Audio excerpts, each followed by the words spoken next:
ndax ki nga xam ne moo fi jógee leen rek la soxla lii ñu yëngatu yëpp ñu ngi des ci kaw suuf ko yëngatu mais moom mii dem dafa jot lettre bu nga xam ne kenn képp suñu doon ko mos jot yal na yéex donc moom fi mu nekk leen rek la soxla mooy ñaan yàlla gàttal ko si barsax barsax yeneen ko sallallahu alayhi wa sallam donc ñaan nañ ko fii daan continuer di ko ñaan ndax lii mooy alquran waaw ici c'est un temple du savoir on récupère les gosses durant les vacances durant l'année scolaire de samedi dimanche durant les vacances on les récupère il y a des gosses qui sont ici en 4e année de médecine de 2e année d'anglais de 3e année de géographie de la maternelle et jusqu'à l'université. Les catégories sont là. Et on profite des vacances incluées dans un certain nombre de xale yi fi ñu toll lu ñu yàgg parce que ñu leen bindal bàkkaar ñu ndaw lan ñu mag ñu meñ ñu koy def ñu njëkk a ñaane alquran donc ñu jàng Fatiha rek ak Allahu akbar ñu ñaan que Bachir Faye ñaan yàlla mu naan ko si des causes te mu mottali ndawam si par exemple yonent bi sallallahu alayhi wa sallam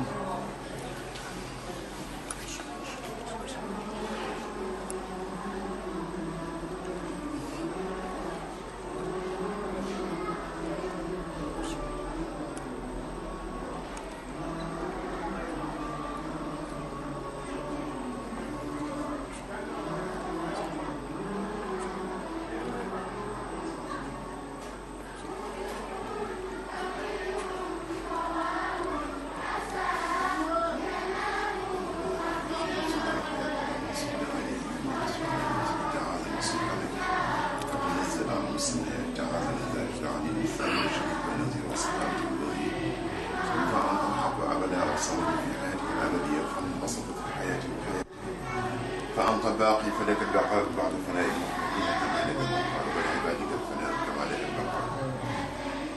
لك البقاء ولعبادك اللهم اكتب بعبدك بشير فني بلطفك الحفي الذي إذا لطفت به لعبد فيه واصلها بسترك جميع الذي سقط به نفسك حتى لا عين طرت ولا يد تصل إليك في مماته هذه وعند سؤال الملكين وعند الحساب وعند البحث اللهم استر عوراته وأمن روعاته وثق ميزانه بالحسنات اللهم اجعل جوازه على الصراط كالبرق الحاطف الأسرع اللهم نجي بشير فيه من ظلمة القبر وضيقه وضعفته ومن أكل الدم اللهم اجعل بشير فيه من الذين يأخذون الكتب بأيمانه بحق قلبه وأمام كتابه بيمينه فسوف يحاسب حسابا يسيرا وينقلب إلى أهله مصيرا اللهم اجعله من الذين لا يرون في قبورهم غير ما يسرون اللهم أظله تحت ظل عرشك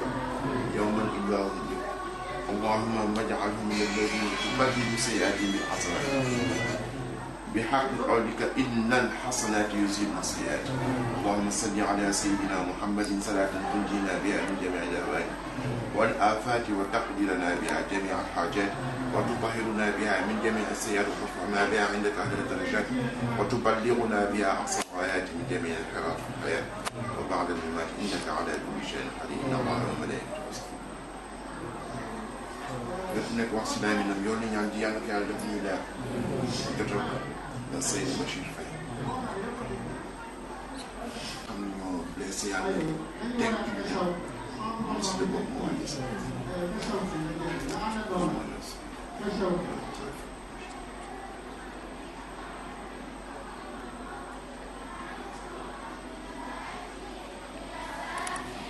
asalaamaaleykum wa rahmatulah. waaleykum salaam wa rahmatulah.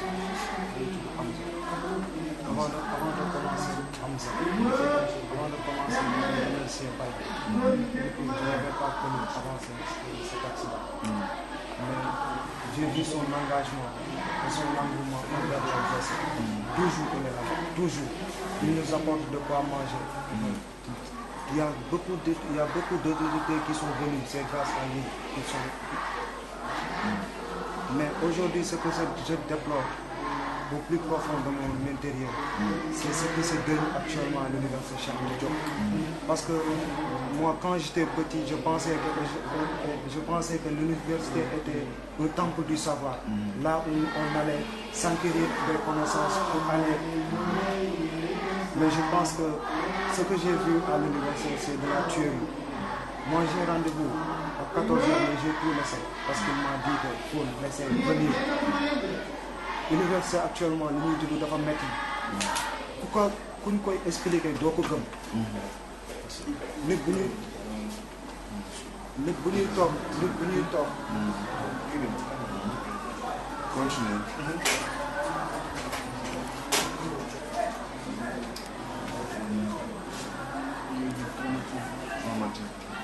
Man j'ai déjà perdu mon nez. Lui il a vu. Mais man li ma bëgg mooy comme que yéen la fi yàlla teg yéen ngeen xam ne am ngeen baat ci réew mi ci kaw. ngeen wax gendarme bi ñu bàyyi université parce que temple du savoir la am na ñuy jàng mais aussi am na ñuy toll. et li ma gën a metti ce sont les innocents toujours ñoom ñooy les perdants les passants.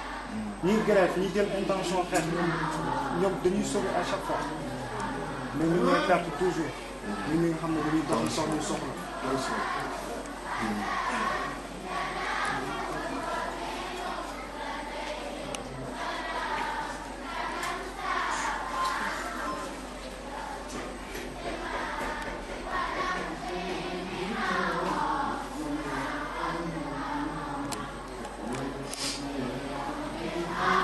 dama bëgg rek nga xam ne génn leen si temple du savoir ngeen si temple du savoir dugg si temple du savoir fii temple du savoir parce que nous participons à la formation des ressources humaines parce que nous dañu jël spécialisation ci benn domaine bu nga xam ne am kenn ki bu wax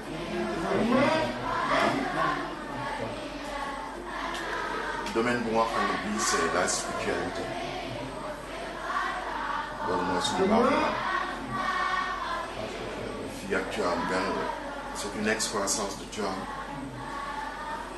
donc fii temple du savoir les gosses qui sont ici font les deux enseignements de l'école maternelle à la fac qui sont là et nous jugeons qu'il y a une dimension importante dans la préparation des ressources humaines. Moi, la dimension spirituelle.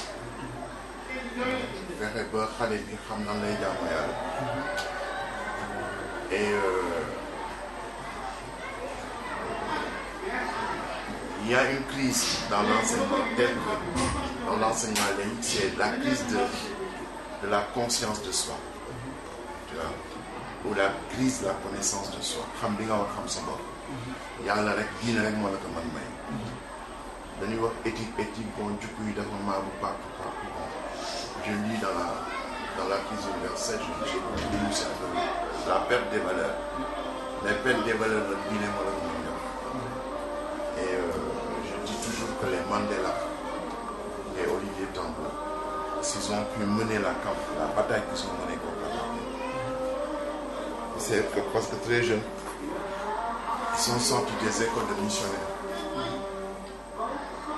Et les notions de liberté, de justice, d'égalité, de démocratie, ni chez Tocqueville, ni chez Marx, mais dans la Bible. Donc, valeur éthique, il faut nous dire tout ça. Pour que demain, tu puisses être un citoyen moderne. Donc on récupère les gosses les samedis et les dimanches. Et aussi durant les vacances, d'une manière continue, on donne un crash programme, un enseignement intensif pour que nous perdions durant les scolaires. Donc, vous avez ici, temple du savoir, nous avons ici, temple du savoir. Moi, je vous reçois en tant que religieux. Moi, je vais commencer. Mais je vous reçois aussi en tant qu'ancien leader du mouvement étudiant. Donc j'ai dirigé le mouvement étudiant en France pendant 3 ans. l'une des organisations les plus prestigieuses du mouvement étudiant créé par Cheikh Anta et par Amadou Mokhtar Mbow, qui s'appelle l'Association des étudiants sénégalais en France. Nous sommes Mamadou Seck, président de l'Assemblée nationale, nous sommes Mahmoud Saleh, qui sont à l'Assemblée auprès du président. Nous sommes Semou Patigay, les Magaï Kassé, qui sont professeurs. Madi Taounian, quand j'étais président au niveau national à Paris, il représentait la section au niveau de Orléans, avec les Mamadou Diouf ou professeurs à l'Université de Columbia, Momi, les Semou et Magaï, c'est eux qui étaient dans la section d'Orléans. Nous, Mahmoud Saleh, était dans la section de Bordeaux. Donc, j'ai été le président. Donc, j'ai l'habitude de réfléchir sur les questions de l'université, mais en particulier sur les questions d'étudiants. Les problèmes sociaux, vous savez, tout ça, les problèmes d'instruction, les problèmes de renvoi, les problèmes de bourse, les problèmes de logement, de résidence universitaire. Je m'occupais de ça, tout ça, en tant que responsable moi de l'une des plus grandes associations du mouvement étudiant. Donc, je connais ces points. Il se trouve que j'ai été militant du mouvement étudiant ici en institut. Lorsqu'on avait lancé une grève contre le fractionnement des bourses. Bon, on avait fait une grève et les flics sont venus, ils sont rentrés, la première bombe lacrymogène de l'Union, si au bâtiment A là, on a bloqué la porte, nous avec 5 corps de trou. Nous balançait bombe lacrymogène dans la chambre. On était obligés de sortir, nous garder par les fenêtres, et bien ils nous attendent. Nous ne pouvons pas nous faire. Nous avons sorti quand on a fait à la Cam, on est en cette phase. Après, ils nous ont plus ou moins muté l'université. Ils nous ont emmenés en France. Mes filles déjà, donc j'étais dans le mouvement étudiant. Dès à Paris, j'étais dans le mouvement étudiant à la fois corporatiste, les revendications, mais également politique. Parce que j'étais dans le mouvement des étudiants du Parti africain indépendant, donc dans la clandestinité. Donc c'est toujours avec plaisir que j'accueille des étudiants. C'est toujours avec plaisir que je me sens solidaire des étudiants. Surtout lorsque je connais des problèmes. On ne peut pas accepter mort. On ne peut pas accepter que des étudiants restent 9 mois sans être payés. C'est inadmissible. Mais ils ont le droit de manifester. Ils ont le droit de manifester dans le respect des franchises universitaires. La police, le ministre de l'Intérieur n'a pas le droit de venir violer ça.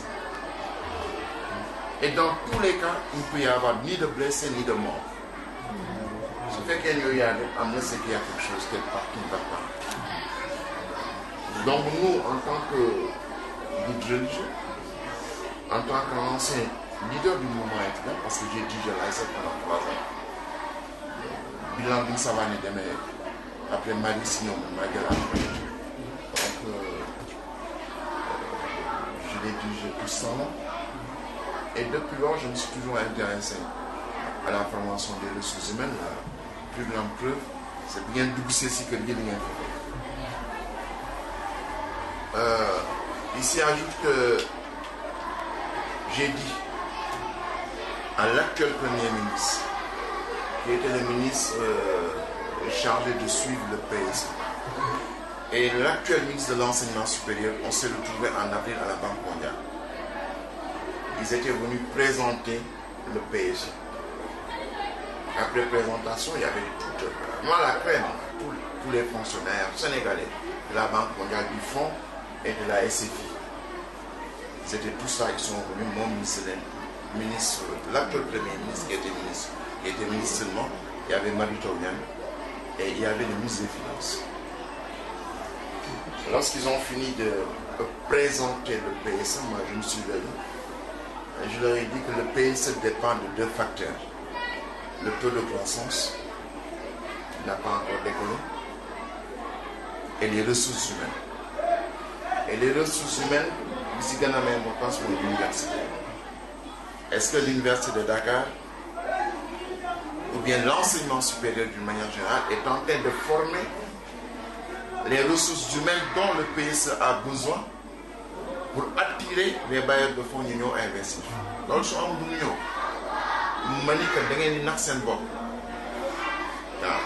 si vous régler le problème de l'université, les bailleurs de fonds ne sont pas bêtes pour venir investir leur argent dans un pays où l'université commence au mois de mai ou bien au mois de juin, alors que le monde entier, les universités commencent au mois de septembre. Non seulement et je dis ça au ministre. Non, le PSO, on va organiser une plateforme Diamniadio. Il m'a listé toutes les universités qu'ils ont prévues dans le PSO. Monsieur le ministre, comment faire pour que l'université commence au mois de septembre? Vous êtes au pouvoir depuis 2 ans. On pouvait l'accepter du temps de mais comme vous êtes là, moi je ne sais pas quel est le problème organisationnel qui fait que l'université ne peut pas commencer au mois de septembre. Mais nous avons tous été bons avec tous les jeunes qui ont fait des brillantes études et qui sont là-bas. Maintenant, nous avons fait l'université. Ce n'est pas sérieux. Nous, on ne peut pas laisser nos enfants. On ne peut pas commencer des cours au mois de septembre. Et quand il faut le régler, si on règle où nous régler dans la dernière payer, c'est quel mieux. Donc, je l'avais bien averti. Et il s'agit de ce problème de bourse. Mais quel monde qu'on a? Il s'agit le problème de la présence massive des flics dans l'enceinte de l'université. Ceci n'est pas acceptable. Il y a plus de 40 ans, nous étions confrontés au même problème. Nous avions déclenché une grève illimitée à cause du fractionnement des bourses. À l'époque, c'est Mout Mokambo qui était ministre. Et à l'époque de l'éducation nationale, il y avait le conseil ministériel. Et à l'époque, on avait demandé la démission de moi. Donc j'ai comme une présence récurrente des mêmes problèmes à travers. C'est plus de 44 ans. Et c'est les mêmes problèmes. Les étudiants, ils sont là à revendiquer pour des bourses. Maintenant, moi, je vais bien aimé mieux comprendre. Mieux comprendre quel est le problème des bourses.